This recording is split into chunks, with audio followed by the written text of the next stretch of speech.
ایک طرف P T I کارکنوں کے نام پر دشمن کی فوج پاکستان کی دفاعی تنصیبات پر حملے کر رہی تھی اور دوسری جانب عمران خان کی بہنیں ایک کونے میں کھڑی آہستہ آہستہ انہیں پرامن رہنے کی نصیحتوں کا ڈرامہ کر رہی تھی۔ یہ سب پہلے سے طے شدہ اسکرپٹ کا حصہ لگتا ہے۔ ہو سکتا ہے اپنا دامن چھڑوانے کے لیے عمران خان کی بہنوں والی یہ ویڈیو پرتشدد واقعات کے بعد پی ٹی آئی کی سوشل میڈیا ٹیم نے جائے واردات پر جا کر شوٹ کروائی ہو۔ وجہ یہ ہے کہ پس منظر میں نہ تو کوئی بلوائی نظر آ رہا ہے اور نہ ہی ہنگامہ آرائی کی آوازیں واضح سنائی دے رہی ہیں۔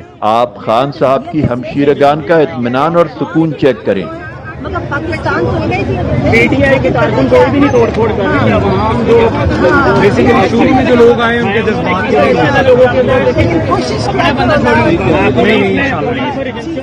خالاؤں اور پھوپھیوں جیسی یہ گھریلو خواتین جائے واردات پر کب پہنچی جب پی ٹی آئی کے کارندے اپنا مکروہ کھیل کھیل رہے تھے؟ اگر یہ اتنی ہی بااثر تھیں تو ان کی بات مانتے ہوئے بلوائی واپس کیوں نہیں چلے گئے؟ کیا کور کمانڈر ہاؤس یا جی ایچ کیو پر حملہ کرنے والی فورس کو قابو کرنے کے لیے پی ٹی آئی کے کیمپ میں یہی گھریلو خواتین بچی تھی؟ سوال یہ ہے کہ اپنے ٹیررسٹ ونگ کو پاک فوج کے مد مقابل لانے کی ہدایات جاری ہی کیوں کی گئیں؟ یاسمین راشد جیسی مجاہدہ عوام کو ورغلاتے وقت تو انڈین فلموں والی کھلنائکہ بنی ہوئی تھی، مگر جب دہشت کا اصل کھیل شروع ہوا تو گاڑی کی چھت پر کسی گھریلو عورت کی طرح بیٹھ کر مت کرو واپس آ جاؤ کا ڈرامہ رچانا شروع کر دیا۔ مہربانی کر کے اندر جانے کی بالکل مت کوشش کریں، آپ باہر آ جائیں سارے، ہم پروٹیسٹ کرنے آئے ہیں۔ سب سے پوچھا جانا چاہیے، ایک ایک کو پکڑا جانا چاہیے اور چن چن کر 9 مئی کے واقعے میں ملوث پاکستان دشمنوں کو بے نقاب کرنا چاہیے۔